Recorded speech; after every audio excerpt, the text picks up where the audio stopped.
할렐루야. 거룩한 주일 저녁 열린 새신자 예배에 나오신 여러분 모두를 주님의 이름으로 환영하고 축복합니다. 오늘 허락하신 하나님의 말씀 마태복음 1장 18절에서 25절까지의 말씀입니다. 주신 말씀 교독하도록 하겠습니다. 예수 그리스도의 태어나심은 이렇습니다. 그의 어머니 마리아는 요셉과 약혼한 사이였습니다. 그런데 결혼하기 전에 마리아가 성령으로 임신하게 된 사실이 알려졌습니다. 마리아의 남편 요셉은 의로운 사람이었습니다. 그는 마리아가 사람들 앞에 수치를 당하게 될까봐 남모르게 파혼하려 했습니다. 요셉이 이런 생각을 할 때 주의 천사가 꿈에 나타나 말했습니다. 다윗의 자손 요셉아, 두려워하지 말고 마리아를 내 아내로 맞아라. 마리아가 가진 아기는 성령으로 임신된 것이다.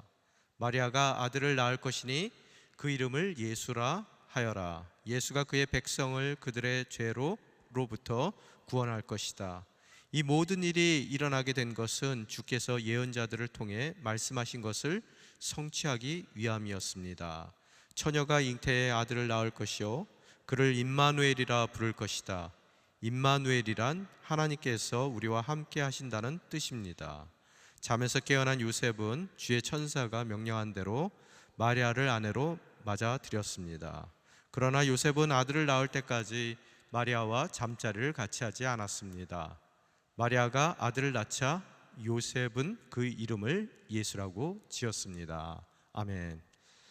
12월 달은 아무래도 크리스마스로 인해서 저희 12월 한 달 동안 크리스마스 본문으로 말씀을 전하기로 오빈 목사님하고 얘기를 했습니다. 오늘 저도 크리스마스 본문을 갖고 왔는데요. 오늘 설교를 크게 미리 좀 큰 그림으로 여러분이 머릿속에 좀 담으시기 위해서요, 제가 말씀을 드릴게요. 세 부분으로 나눴습니다. 첫 번째는 what, 무엇이라는 주제고요. 또 두 번째로는 why, 왜 그러냐라는 것을 물을 거고요.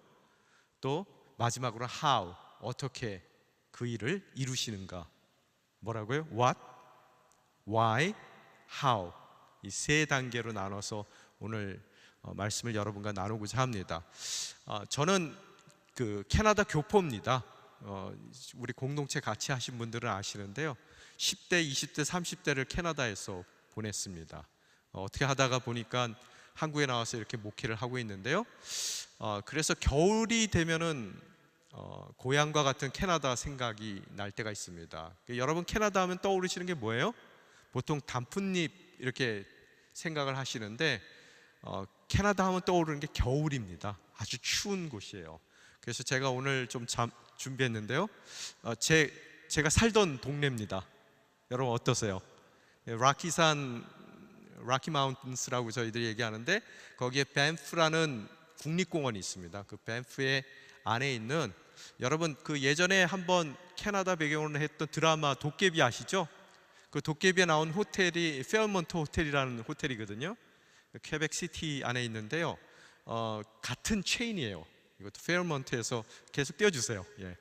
페어몬트에서 체인으로 갖고 있는 밴프 스프링 호텔이라는 아주 유명한 호텔입니다.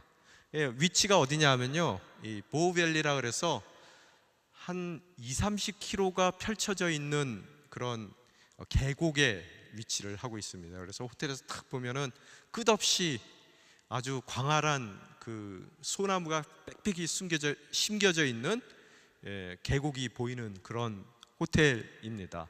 너무 아름답죠? 그죠? 근데 이 아름다운 것 뒷면에는 캐나다는 무지무지하게 춥습니다. 다음 슬라이드 주시면은요, 캐나다의 작은 타운 이름인데 화이트 리버라는 타운인데요, 캐나다에서 제일 추웠던 곳이에요. 그래서 이렇게 모뉴먼트를 하나 세워놨어요. 그래서 제일 추웠는데, 여러분 저기 그 온도계 보시면은 몇 도까지 떨어져 있어요? 영하 72도까지 떨어진 적이 있어요. 이 사진은 참고로 봄에 찍은 사진입니다. 그래서 잔디가 푸릇푸릇한 게 보이시죠? 그래서 봄에 찍은 사진인데요, 영하 72도 상상이 가십니까? 안 가시죠? 예. 저는 72도까지는 경험을 못했어요. 근데 제 친구가 그러더라고요. 영하 72도 이 당시에 그 근처를 지나갔는데요. 달리는 자동차에 라지에다가요 얼더래요. 네, 그 정도로 추운 그런 날씨입니다.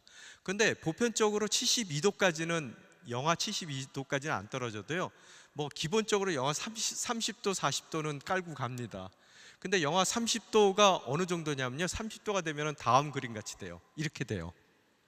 예. 어떻게 밖에 나가시면은요. 눈썹이고 뭐 수염이고 전부 다 저렇게 얼음이 다 얼어 버립니다. 그래서 한 5분 정도 나가면 동상 걸려요. 영하 30도에는요. 그래서 바람이 불면은 그 체감 온도라는 게 있잖아요. 체감 온도는 한 5, 60도까지 느껴집니다. 그래서 밤에 이 한겨울에 어머니가 쓰레기 갖다 버리라 그러시거든요. 그러면은 반팔 입고 있다가 이제 자켓 하나 입고 쓰레기 버리러 나가는 거예요. 나갔다가 쓰레기를 빨리 던져놓고 들어올 때 그 현관 손잡이가 쇠로 돼 있잖아요. 그래서 현관 손잡이를 딱 잡으면 손이 딱 달라붙어요. 여러분 저기 냉장고에 냉동실에 손 같은 거 잘못되면 이렇게 딱 붙잖아요. 그런 식으로 붙어 버립니다. 그 정도로 추운 곳이에요. 영하 30도 뭐 40도 이렇게 될 때는 정말 춥거든요. 그래서 눈만 저희들이 내놓고 다니고요. 그래서 그런 데서 어떻게 살아? 다 살아요. 그래서 다운타운에 가면은 건물과 건물 사이가요 다 지하로 연결이 돼 있고요. 학교도 이 지하 통로로 다 연결이 돼서요. 겨울 되면 밖에 나가질 않습니다. 그냥 자동차 타고 잠깐 나갔다가요 차 대놓으면은 거기서부터는 건물과 건물 사이도 다 이 실내로 통하게 돼 있는 그런 곳에 삽니다. 그런데 영하 30도 되는 날 문제가 뭐냐면요. 마지막 슬라이드 보여주시면은요. 사람들은 크게 문제가 안 되는데 얘네들이 문제예요. 길냥이들이요. 그래서 지금도 저도 생각이 납니다. 영하 한 30도, 40도 됐던 것 같아요. 그날도요. 이 밤이 되면은 길냥이들이 막 그 애절하게 웁니다. 애절하게 울고요. 나중에는 한밤중 되면은 그 아기 비명소리 같은 소리를 내요. 밤새 소리를 냅니다. 그게 추워서 어떻게 방법이 없는 거예요, 얘네들이요.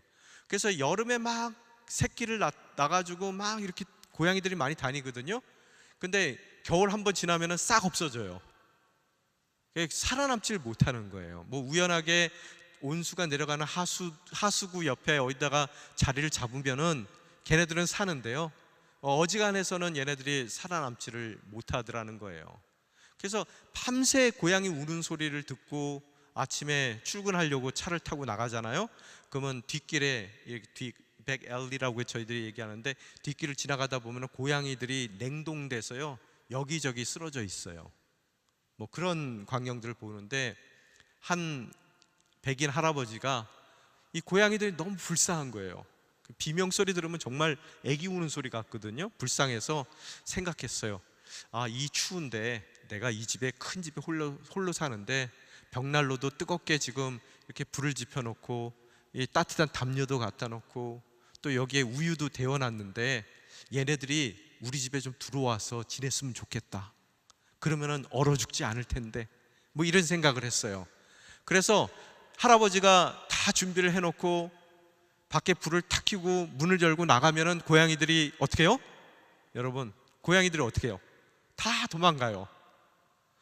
마음을 너무 못 알아주는 거예요. 해치는 줄 알고 뭐 기겁을 해서 도망을 가는 거예요. 할아버지가 여러 번 시도를 했는데도 한 마리도 집에 데리고 들어올 수가 없었어요. 그때 할아버지가 생각을 했대요. 뭐라고요? 야, 내가 고양이가 될 수만 있다면 내가 지금 밖에 나가서 쟤네들한테 야옹, 얘들아 야옹, 저 집에 들어가면 야옹, 저게 따뜻한 벽난로가 있고 야옹, 그죠? 그러면서 다 데리고 와서 이 추운 겨울에 얘네들이 얼어 죽지 않아도 될 터인데 라는 생각을 했다는 거예요. 바로 그게 뭐예요? 크리스마스의 의미라는 거예요. 그죠? 여러분 크리스마스라는 것은 우리가 절기로 얘기했을 때는 크리스마스고 또 헐리데이 성육신이라고 생각을 하잖아요. 그래서 그럴 때는 크리스마스인데, 이 크리스마스를 신학적으로 얘기했을 때, 그 사건 자체를 얘기했을 때는 성육신 사건이라고 얘기해요. 성육신 무슨 소리입니까? 하나님, 하나님이 육신, 인간의 몸을 입고 이 땅 가운데 내려오셨다는 거예요. 그죠? 그게 크리스마스의 신학적인 정의의 성육신. 또한 그 성육신을 그러면은 과연 성경은 뭐라고 얘기했을까? 특히 복음서 말고요. 복음서에는 임마누엘, 그리고 태어났다, 뭐 이런 크리스마스적인 얘기를 하는데, 그럼 신학적으로 성육신을 뭐라고 얘기했을까 했을 때, 여러분, 우리 성경에서 가장 신학적인 글을 쓴 사람이 누구예요? 사도 바울이죠. 그 서신서들을 통해서 신학적인 많은 얘기를 하는데, 가장 이 성육신 사건을 잘 설명한, 사도 바울이 설명한 것이 빌립보서 2장에 있습니다. 2장 5절에서 8절까지 제가 자막을 준비했는데요. 자막을 띄워주세요. 같이 한번 우리가 한 목소리를 읽어보겠습니다. 시작. 여러분 안에 이 마음을 품으십시오. 이것은 그리스도 예수 안에 있던 마음이기도 합니다.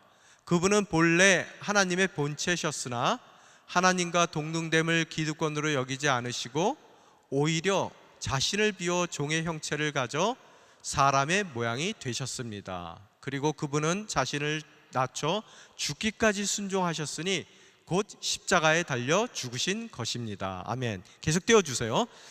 이 부분이 뭐냐 하면요, 이 라틴 말로 키노시스라고 그럽니다. 키노시스. 이 부분을 딱 잘라서 얘기할 때요, 키노시스란 뜻은 뭐냐면 비움의 신비라고 아마 한국말로는 번역이 가능할 것 같아요. 오늘 아마 이 본문이 초대교회에서는, 아주 그 초창기 교회에서는 이게 찬송가의 가사로 사용돼서 예배를 드릴 때마다 모였을 때 이것을 노래 가락에 맞춰서 불렀었을 것 같아요. 그래서 비움의 신비라고 얘기할 수 있는데요, 여기에 보면은 모든 성도들에게 사도 바울이 당부하는 게 뭐예요? 이 마음을 품어달라는 거예요. 이 마음을. 누구든지 지금 교회에 좀 어려운 일이 있어요. 그 어려운 일을 해결하는 방법이 뭐냐면은 바로 이 마음을 품어달라는 거예요. 모든 성도들이요. 어떤 마음이에요?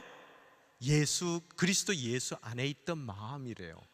그러면서 예수님의 성육신 사건을 그가 설명합니다.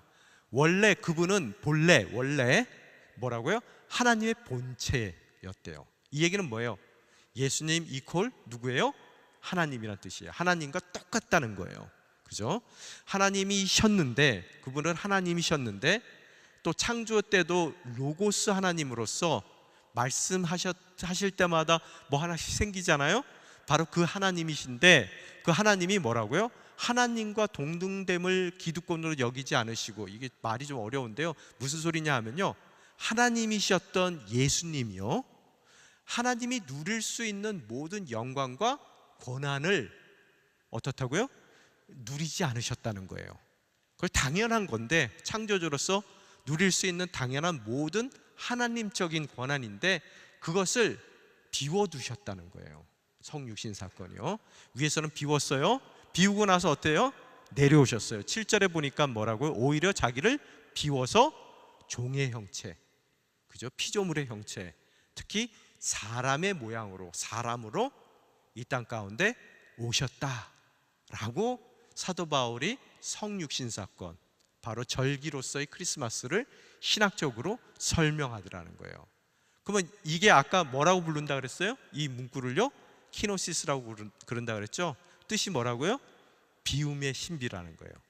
아까 제가 왓이라는 것으로 첫 번째 단락에 설교를 한다 그랬죠? 무슨 소리입니까? 크리스마스는 성육신이다. 신학적으로 성육신은 사도 바울에 의하면 비움이라는 거예요. 비움, 당연한 것들을 비워내는 거예요. 이 마음을 성도들에게 품으라는 거예요. 그랬을 때 그 교회가 온전히 주님이 원하시는 하나된 교회가 될 수 있다라는 것을 이야기해요. 여러분, 이걸 가정에다가 적용하면 어떻게 돼요? 남편과 아내 사이에서 어떻다고 이 마음을 품으면 돼요. 어떤 마음이에요? 내가 가장으로서, 아니면 내가 돕는 배필로서 사는 거 다 내 덕인 줄 알아. 하는 마음을 가질 수 있지만 그 모든 자기의 권한과 권리를 비워내고 낮은 자의 모습으로 가는 성육신적인 마음을 가질 때 그 가정이 어떻게 된다고요? 하나된 온전한 가정이 될 수 있다는 얘기를 하고 있는 거예요. 그래서 첫 번째는 크리스마스는 성육신이다. 성육신은 비움이다. 그죠? 그 비움에 대한 얘기를 할 텐데요. 그러면은 이 성육신이라는 말, 곧 하나님이 낮은 종의 모습, 또 낮은 자의 사람의 모습으로 오셨다라는 것을 너무 여러분이 이상적으로 생각하시면 안 돼요. 여기 아기 길러보신 분들은 아실 거예요. 아기 처음 낳았어요. 어떻게 해요? 밤새 빽빽대고 울어요. 그죠? 여러분, 이분은 어떤 분이라고요? 왕 중에 왕이시고요, 하나님이세요. 아쉬울 게 없는 분이세요. 그런데 인간의 모습으로 오실 때 뭐라고요? 빽빽대는 아기로 오셨단 말이에요. 그런데 그 아기를 기르다 보면은 아까도 우리 찬양해 주실 때 말씀 잠깐 주셨는데, 기저귀 안 채우면은 어떻게 돼요? 기저귀 갈아주지 않으면 짓물러요. 누가요? 하나님이요.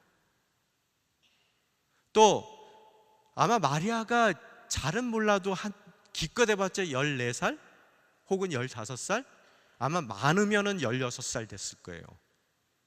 별 볼 일 없는 신분의 여인입니다. 또 동네도 어디예요? 나사렛이라는 아주 시골 동네예요. 아주 깡촌입니다. 거기에 그 16밖에, 기껏 해봤자 16밖에 안 되는 여인에게 자신의 모든 것을 맡기는 그런 사건이 바로 성육신 사건이라는 거예요. 누가요? 만왕의 왕이신 하나님께서요. 그죠? 그래서 그 여인이, 연약한 여인이 젖을 안 물리면 굶어야 돼요. 그죠? 기저귀를 안 갈아주면 그냥 그렇게 찝찝한 모습으로 살이 물러 터질 정도로 있어야 돼요. 만약에 케어를 안 해준다면 죽을 수 있는 위험을 감수하는 것이 바로 하나님의 비움이라는 거예요. 우리가 너무 그걸 이상적으로 생각하시는 게 아니라 현실적으로 생각하셔야 된다는 거예요. 그러면은 그토록 그 비우신 것, 아기로 우리 가운데 오신 누구를 위해서 오셨어요? 바로 우리를 위해서 오셨단 말이에요. 어떤 우리예요? 하나님이신데도 알아보지도 못하고 십자가에 못 박는 그런 가치 없는 죄인들을 위해서 오셨는데, 이제 두 번째, 이제 단락으로 넘어갑니다. 왜 오셨어요? Why? 왜 오셨어요? 제가 세 가지 정도 생각을 해봤어요. 우리 자막을 준비해 주셨을 텐데요. 세 가지, 왜 하나님께서 성육신 하셨는가. 첫 번째, 말씀하시기 위해서 오셨어요. 말씀하기 위해서. 세 가지 다 먼저 얘기하고 갈게요. 두 번째는 보여주기 위해서 오셨어요. 세 번째는 죽기 위해 오셨어요.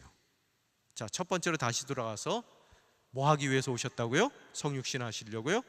네, 말씀하시기 위해 오셨어요. 아까 제가 그 겨울에 고양이 얘기했을 때 그 할아버지가 말씀하고자 했던 그런 마음으로 오셨다는 거예요. 우리가 이렇게 보게 되면은, 저도 나이 들어 보니까 저희 아들이 저한테 꼰대라 그러더라고요. 예, 꼰대같이 생겼어요? 아, 전혀 아니죠. 예, MG같이 생겼어요. 생긴 거는요. 여러분, 우리는 나이 몇 살 차이 나도요, 이 세대 차이가 나서 말이 안 통해요. 그죠? 그리고 종이 다르면 어떻습니까? 뭐 저도 고양이를 기르는데요, 이게 몰라서 정말로 모르는 건지 하지 말라 그러면 눈만 끔뻑끔뻑거리고 저를 쳐다봐요. 그래서 제가 보기에는 아는데 안 하는 것 같아요. 하기 싫어서요. 뭐 종이 달라도 말귀를 못 알아들어요. 그런데 뭐 고양이나 개는 좀 그래도 말귀를 알아듣는 것 같은데, 금붕어 말 알아들어요? 어떠세요? 종이 달라도 못 알아들어요. 근데 이 하나님과 우리는요, 존재론적인 차이가 있다는 거예요. 그분은 창조주고요, 우린 피조물이에요. 말이 통해요, 안 통해요? 통할 수 없다는 거예요. 있는 그대로는요. 그래서 하나님께서 그 도둑고양이에게 다가가려고 그랬던 할아버지와 같이 우리 삶 가운데, 우리의 이 역사 가운데, 인류의 역사 가운데로 뛰어드신 하나님이고요, 또 우리의 문화 가운데로 뛰어드셨고요, 내가 알아들을 수 있는 언어 가운데로 오시고요, 또 내가 바라볼 수 있는 모습으로 우리 가운데 다가오신 하나님. 그래서 뭔가 말씀하고 싶으신 거예요. 그래서 우리는 예수님을 뭐라고 표현해요? 살아계신 하나님의 뭐라고요? 말씀. 그죠? 살아계신 하나님의 말씀으로 우리가 알아들을 수 있는 이 소통이 가능한 그런 예수님의 모습으로 우리에게 하나님께서 오셨다는 거예요. 그게 바로 성육신의 첫 번째 이유입니다. 두 번째 이유는 뭐라 그랬어요? 보여주기 위해서 그랬어요. 자, 여러분 요새 뉴스를 켜보면은 어떠세요? 어떤 마음이 들으세요? 정상적으로 보이세요? 어떠세요? 여러분과 저는 정상입니까? 아유, 사람들은 다 원래 그러는 거야. 자기 욕심 챙기고 서로 뭐죠? 양육 강식. 그게 우리의 본성이야. 뭐 이렇게 얘기를 하거든요. 정말로 그런가요? 여러분, 모든 사람들이 비정상이면요, 그게 정상인 줄 알아요. 무슨 소리예요? 모든 사람이 눈 하나만 있으면요, 눈 두 개 있으면 그게 이상한 거예요.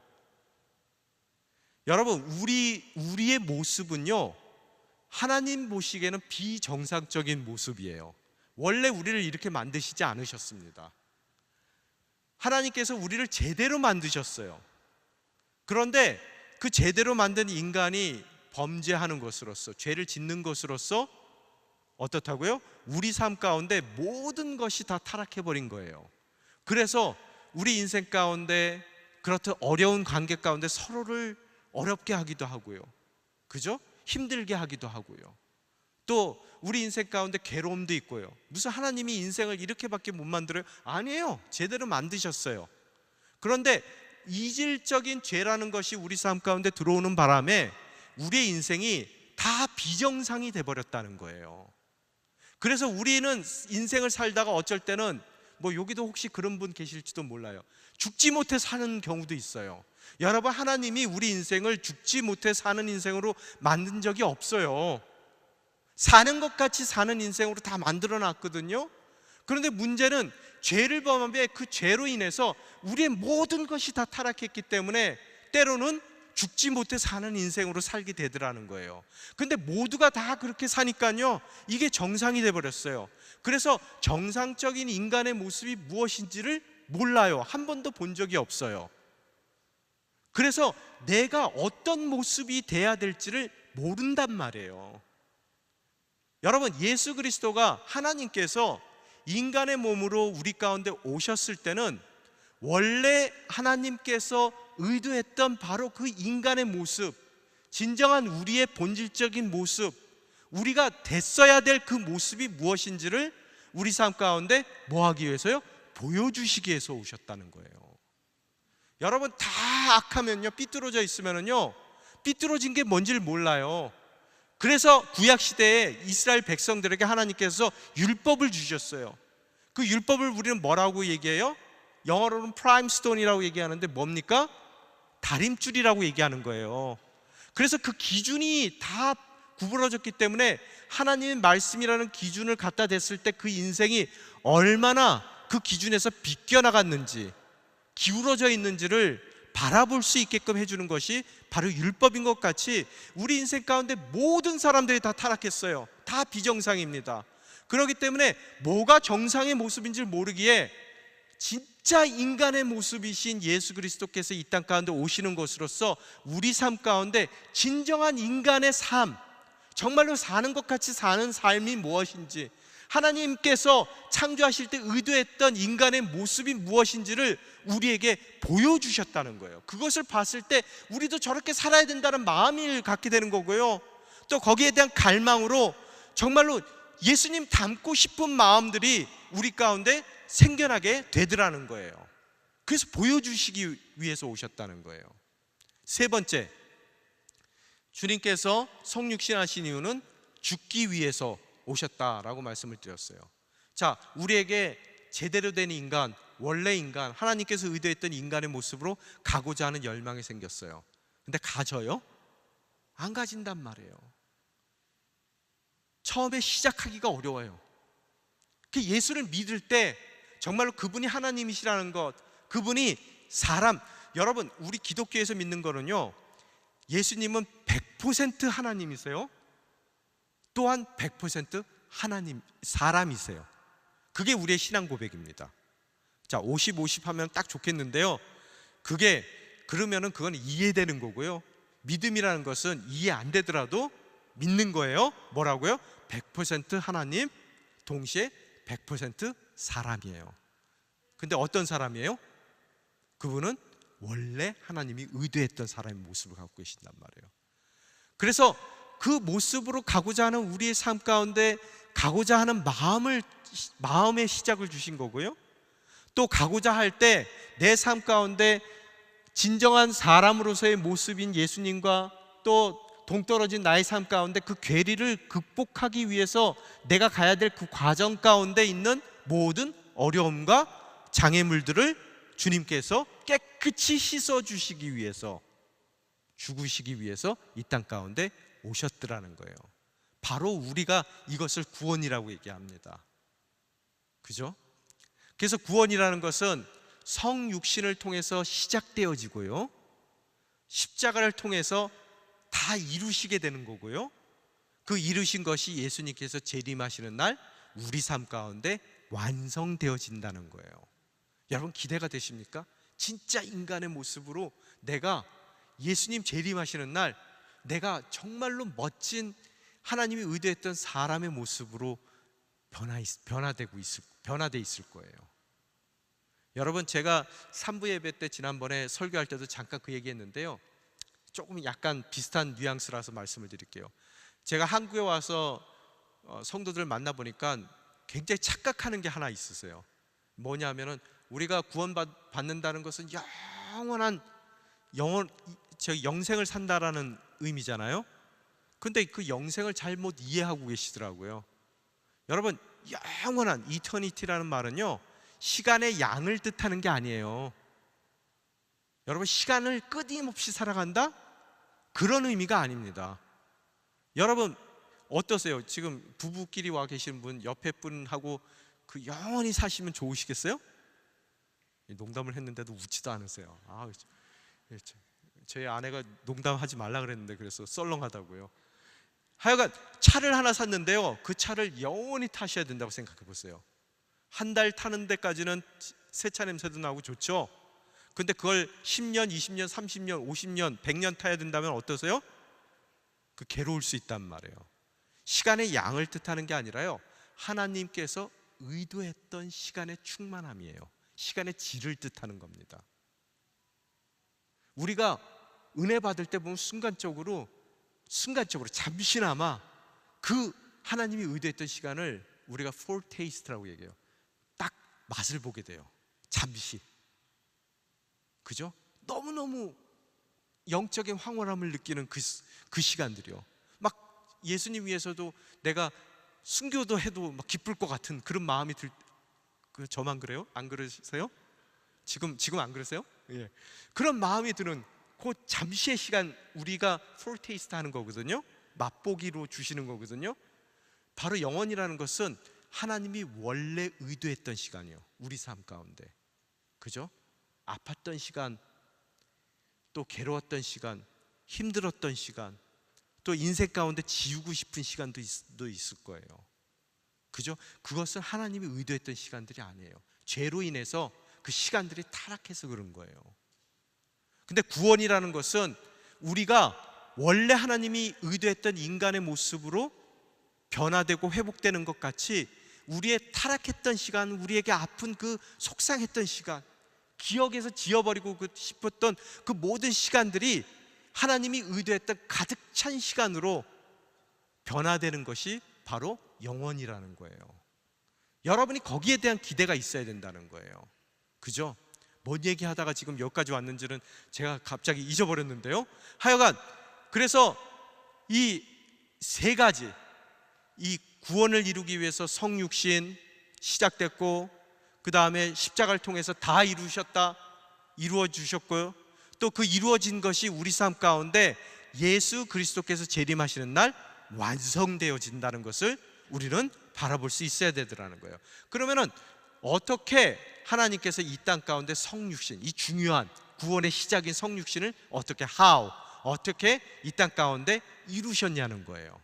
그 이룬 얘기를 오늘 마리아와 요셉의 이야기를 통해서 좀 보고 싶은 거예요. 하나님께서 역사 가운데 일하실 때 보면은 다양한 방법으로 일하십니다. 어쩔 때는 메뚜기로 일을 하세요. 우리 10개 재앙 때 보는 것 같이름요. 어쩔 때는 당나귀 갖고 일하세요. 그죠? 또 어쩔 때는 폭풍을 이 큰 태풍이나 폭풍으로 일을 하실 때도 있어요. 그렇지만 대부분 성경에 보게 되면은 사람을 통해서 일을 하세요. 그죠? 그래서 창조하시고 나서 그 창조 세계를 관리하도록 아담과 하와를 사용하시고요. 또 사람들이 타락해가지고 심판을 하겠다라는 그런 심판의 경고의 메시지를 보내기 위해서 노아와 또 그 가족을 사용하시기도 하고요. 또 없어져도 뭐 괜찮을 만한 죄악 가운데 있는 인간들을 그 언약을 주시고 그 언약을 이루시며 예수님을 예비하기 위해서 처음에 언약의 조상으로 아브라함과 사라를 불러주시기도 하고요. 또 그들의 자손들을 대를 거쳐서 불러주시기도 하더라는 거예요. 그죠? 그런 것 같이 하나님께서 주로 사용하시는 것은 사람입니다. 오늘 그 성육신을 통해서도 비워냄이라 그랬어요. 그걸 위해서도 하나님께서 사람을 사용하는데 두 사람 누구라고요? 오늘 주인공이요? 마리아와 요셉을 하나님께서 사용하시더라는 거예요. 먼저 마리아부터 얘기를 할게요. 마리아의 이야기는 오늘 읽으신 마태복음보다는 누가복음에 잘 나옵니다. 마태복음은 여러분 마태복음의 공동체 그 청자들이 누구예요? 마태복음이 쓰여진 청자들이 유대인들이에요. 그래서 청자들이 유대인이기 때문에 아마 마리아가 더 중요한 것 같은데 마리아 이야기는 마태복음에서는 어느 정도 제해진 것 같아요. 누가복음에 보게 되면은 언제 불러요? 언제? 오늘 마태복음에도 나오지만 결혼 전에 불러요. 약혼했다라고 써 있어요. 그런데 요 얘기를 우리식으로 이해하시면 안 되고요. 당시 1세기에 이 유대인들의 결혼 풍습을 여러분이 아셔야 돼요.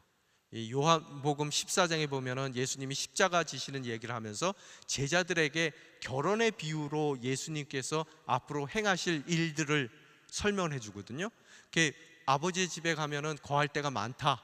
내가 아버지 집에 가겠다. 내가 다시 돌아와서 너희들을 데려가겠다 라는 말씀을 14장에서 하시거든요. 요한복음.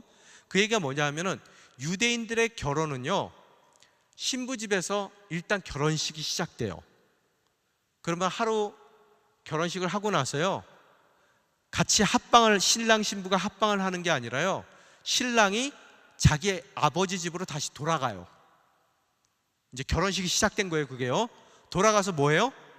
자기와 아내가 살 새로운 집을 짓기 시작해요. 아버지 집 옆에다가요. 그 다음에 그 집이 완성이 됐을 때 한 1년 정도 걸린대요. 뭐 자기 먹고 사는 일 하면서 집을 줘야 되니까 한 1년 정도 걸리는데 정확하게 언젠지를 몰라요. 그때 뭐 이메일이 있는 것도 아니고 전화가 있는 것도 아니고 집을 다 지면은 신랑이 느닷없이 아내의 집으로 찾아오는 거예요. 처갓집으로요. 그래서 데리고 자기 새로 지은 집으로 데려가서 그 집에 들어가는 것으로서 뭐라고요? 모든 결혼식이 마무리가 되는 거예요. 자, 이해가 됐습니까? 그것을 뭐 정혼했다, 약혼했다, 결혼식 전이다 이렇게 표현하는데 여러분이 생각하기에 오늘 이 모든 사건이 일어날 때는 마리아를 불러 때는 어떻다고요? 이미 결혼식이 시작이 됐어요. 그래서 요셉이 자기 아버지 집으로 돌아간 겁니다. 그래서 거기서 직업이 뭐예요? 목수니까 조금 일찍 짓겠죠.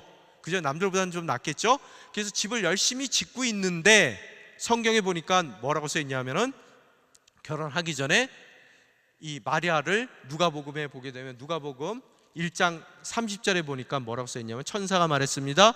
두려워하지 말라 마리아야 내가 하나님의 은혜를 받았다. 그러면서 31절에 보니까 뭐라고 얘기해요? 보라 내가 잉태에 아들을 낳을 것이다. 이게 무슨 날벼락 떨어지는 소리가 나는 표현이 어떻게 돼? 하여간 그렇게 된 거예요, 여러분. 이게 지금 여러분 한번 생각해 보세요.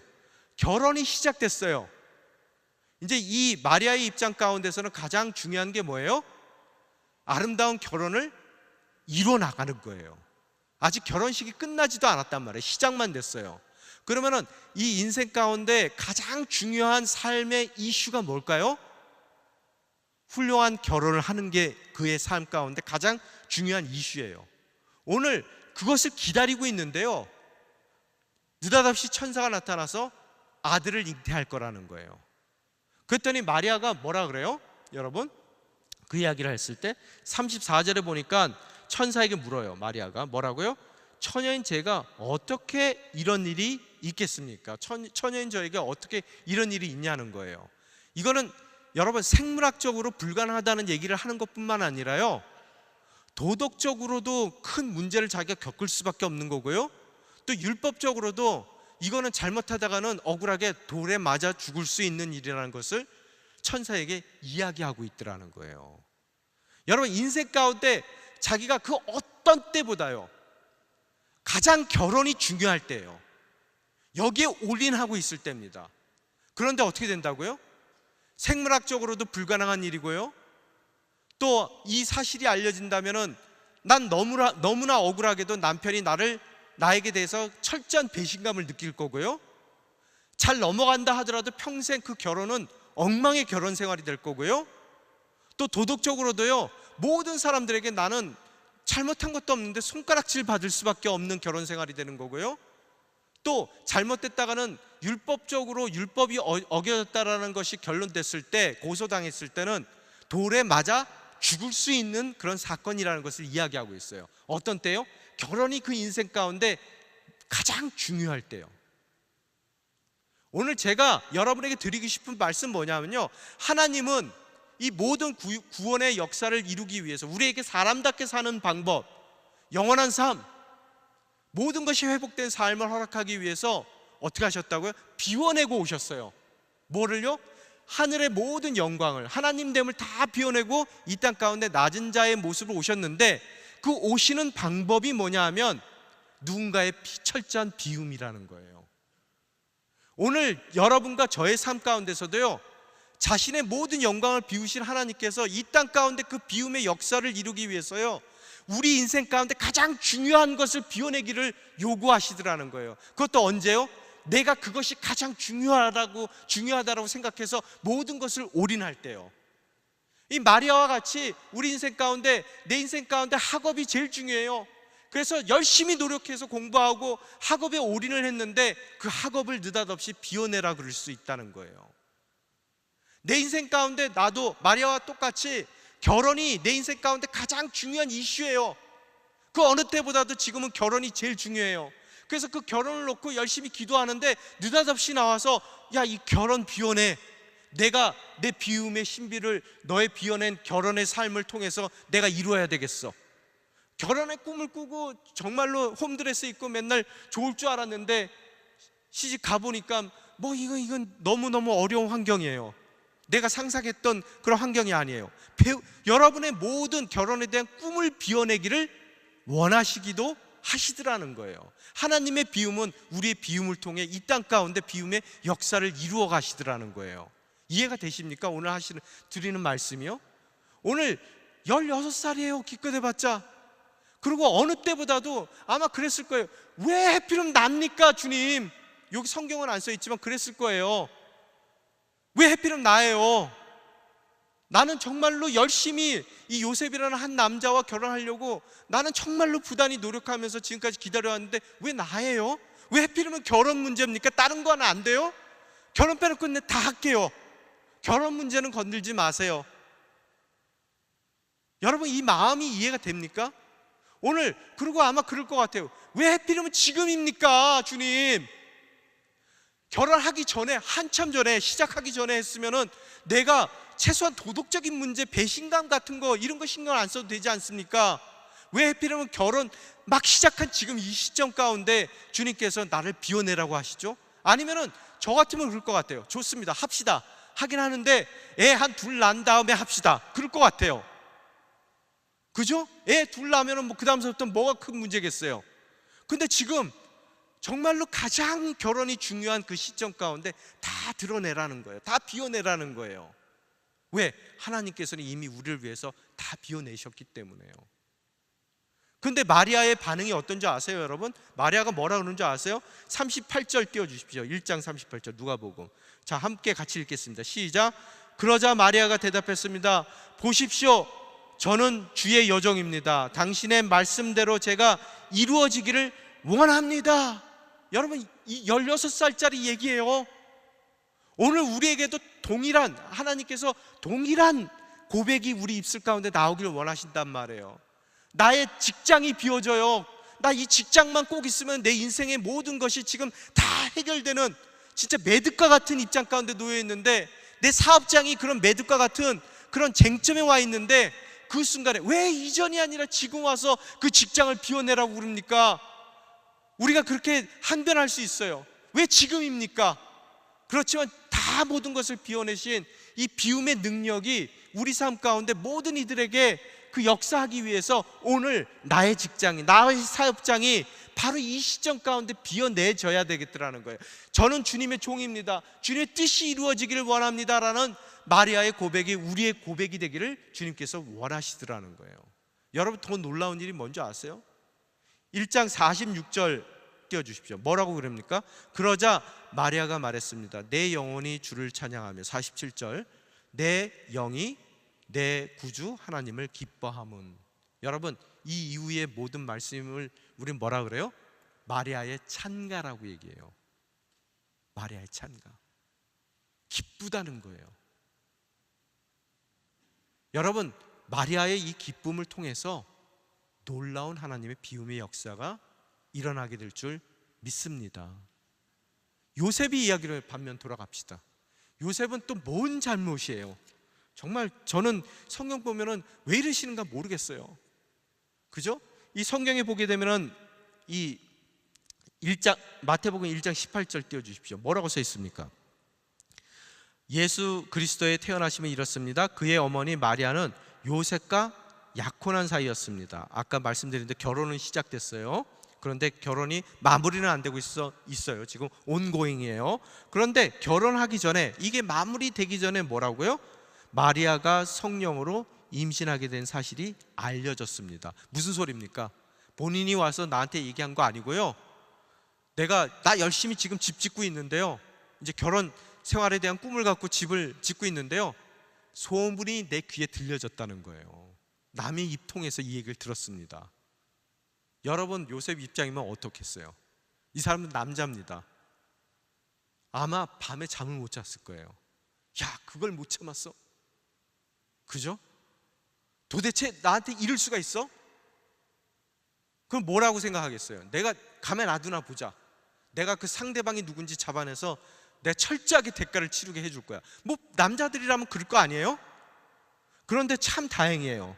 여기 성경의 19절에 보니까 뭐라고요? 마리아의 남편 요셉은 뭐라고요? 의로운 사람이래요. 기도하는 사람이라는 뜻이에요. 그가 정말로 분노가 나고 화가 났겠지만 경거망동하지 않고 어떻다고요? 생각을 해요. 최소한 마리아에게 피해가 덜 가도록 조용히 끊어내려고 그가 생각을 합니다. 뭐 요셉에게 두 가지 선택이 있었겠죠. 당시에 이걸 공적으로 고발해서 공개적으로 수치를 주고, 또 상대방을 잡아다가 둘을 돌로 쳐 죽이는 방법이 있을 거예요. 화는 풀리겠죠. 그죠?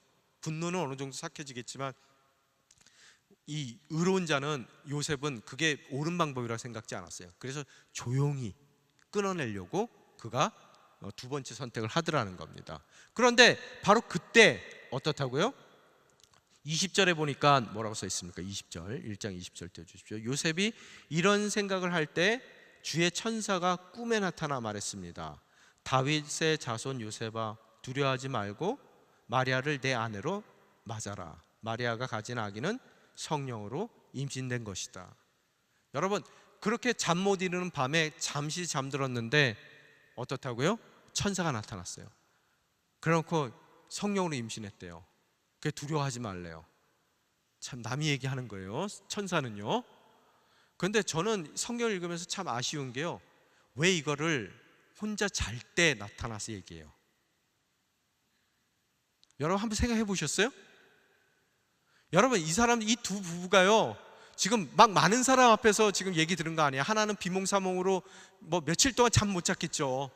그런데 남들이 이런 얘기하면 뭐라 그러겠어요? 그래 네가 그거 너무 신경 써서 그게 꿈에 그렇게 나타나는 거야 뭐 했을 거 아니에요.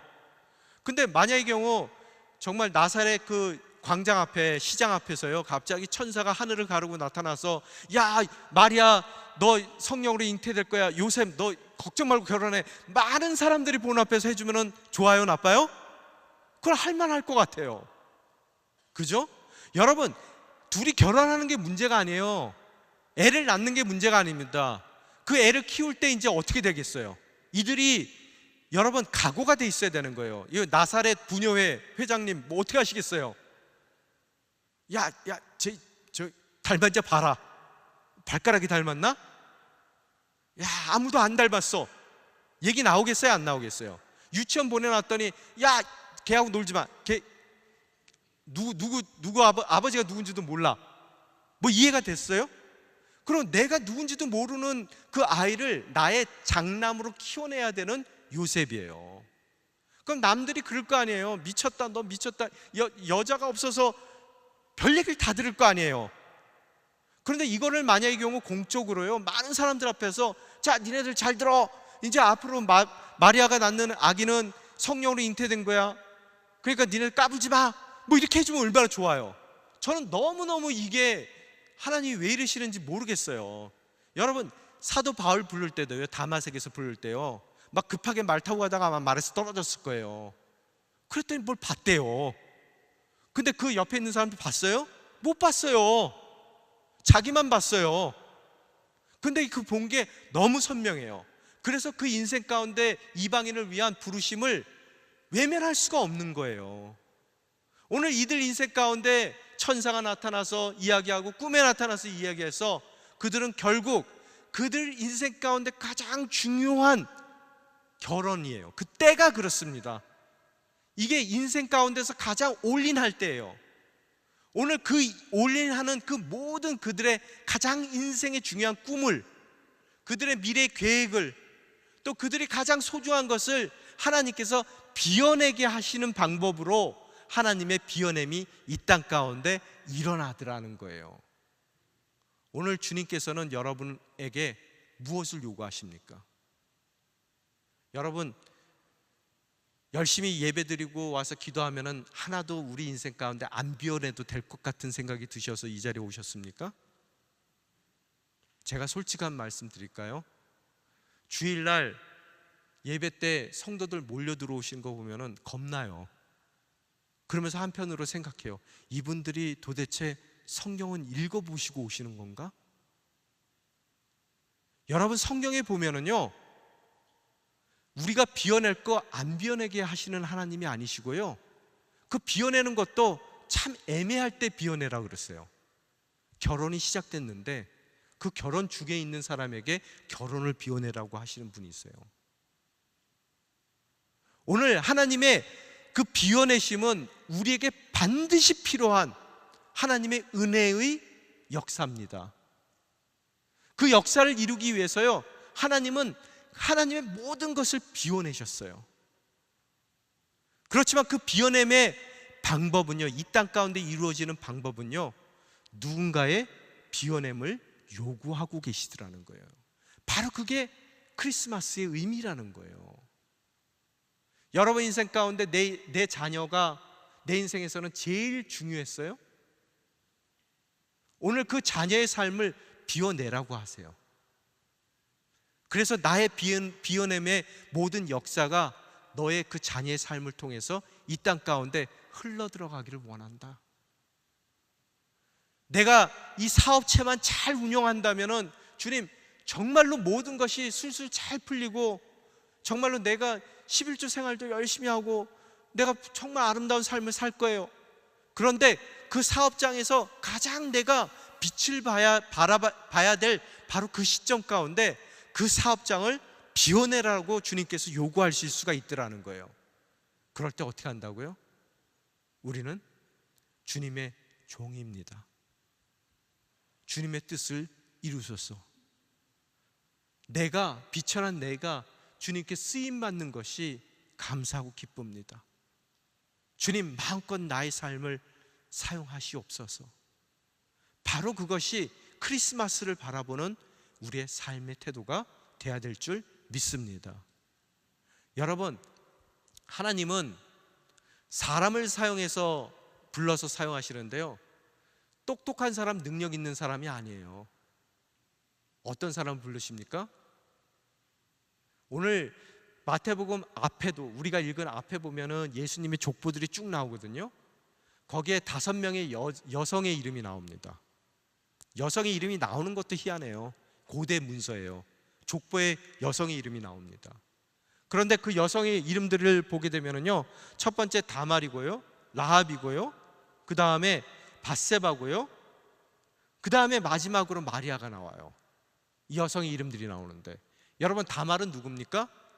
뭐가 좀 부족한 여인들이에요. 다 누구예요? 시아버지와의 부적절한 관계를 가졌던 여인이에요. 그러면은 그 다음에 누구예요? 룻은 누굽니까? 라합은 누구예요? 라합은 누구예요? 이방 여인으로서 창기입니다. 여리고성의 창기예요. 그러면은 룻은 누굽니까? 이방인 여인인데 과부예요. 남편은 일찍 여의었습니다. 또 마지막으로 나왔던 누구예요? 마리아도, 여러분, 이 중에서 제일 나아요. 사실은요. 밧세바도 있지만 밧세바도 왜 밖에서 목욕을 해요? 그죠? 그래서 남편이 죽는단 말이에요. 마리아가 제일 낫지만 마리아도 정말로 시골 깡시골에 정말 보잘것없는 연약한, 너무나 연약한, 자기 몸 하나 관리할 수 없을 정도 연약한 여인이라는 거예요. 이들의 특징은 뭐냐 하면요, 자신을 하나님이 요구하실 때 비워낼 수 있는 사람들이었다는 거예요. 여러분, 사도 바울이 자신에 대해서 이야기하는 부분이 있습니다. 빌립보서 3장 7절 9절 보게 되면요, 한번 저희들이 같이 읽겠습니다. 3장 7절에서 8절까지 9절까지 읽겠습니다. 시작. 그러나 내게 유익하던 것들을 나는 그리스도 때문에 다 해로운 것으로 여깁니다. 내가 참으로 모든 것을 해로 여기는 것은 내 주 그리스도 예수를 아는 지식이 가장 고상하기 때문입니다.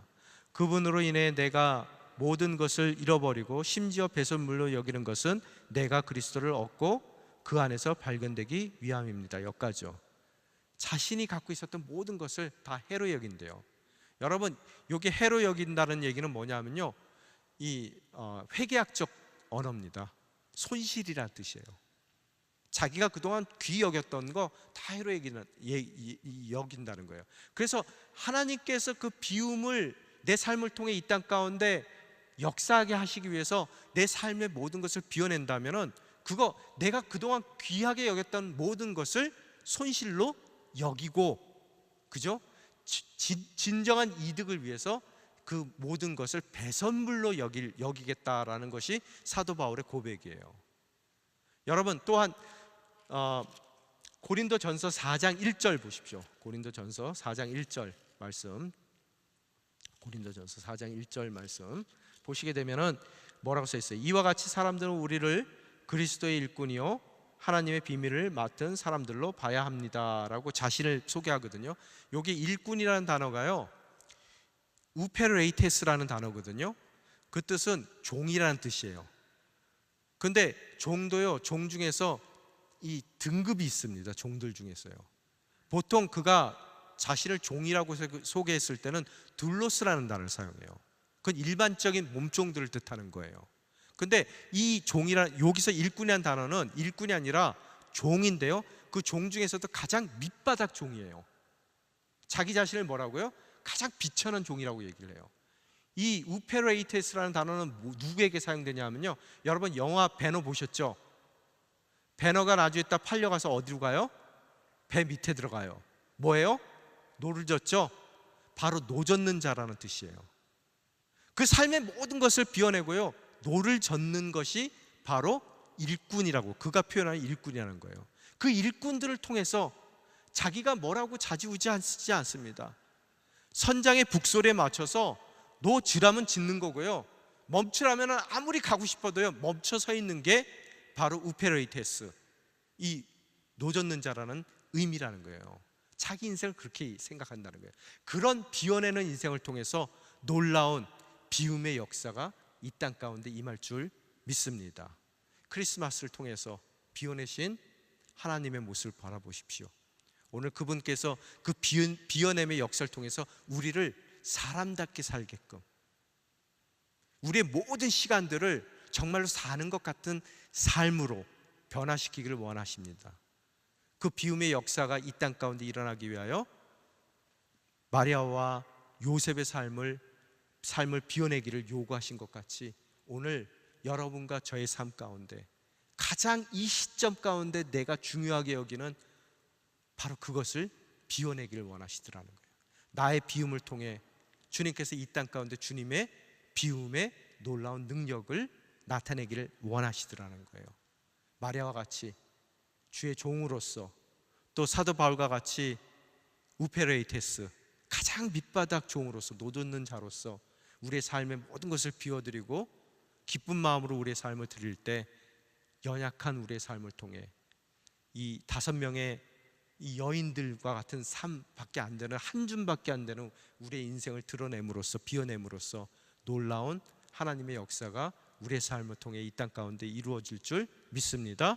그러한 마음을 품는, 성육신의 마음을 품는 저와 여러분이 되시기를 주님의 이름으로 축원합니다. 기도하겠습니다. 아버지 하나님, 감사합니다. 크리스마스를 대할 때 단순한 절기가 아니라 주님께서 주님의 모든 것을 비워내신 주님의 사랑과 은혜를 읽습니다. 오늘 이 땅 가운데 주님의 비움을 역사하게 하시기 위하여 연약한 두 사람의 인생을 비워내기를 원하셨듯 우리 삶 가운데 우리의 삶의 가장 중요한 것들을 비워내기를 원하십니다. 마리아가 또 요셉이 그 어린 나이에 연약한 가운데 그들의 삶을 비워냈다면 오늘을 살아가고 있는 더 많은 것을 알고 더 많은 것을 능력을 갖고 있는 우리의 인생 가운데 우리의 삶 또한 온전히 비워낼 수 있는 성도의 삶이 될 수 있으리라 믿습니다. 저희의 비워냄을 통해 주님의 놀라운 일들을 이루어 주시옵소서. 주님께서 허락하신 그런 부르심의 자리 가운데 철저히 기쁜 마음으로, 자원하는 마음으로 우리의 꿈을 비워내고 또 우리의 계획을 비워내고 또 우리의 의를 비워내고 우리의 고집마저도 비워낼 수 있다면 아무것도 아닌 우리의 인생도 진정 주님께서 마리아를 사용하듯 요셉을 사용하듯 멋진 주님의 꿈을 이루어 나가는 주님의 귀한 도구로 사용하실 줄 믿습니다. 그러한 사용받는 아름다운 인생이 되길 원합니다. 주님, 비워낼 수 있는 믿음의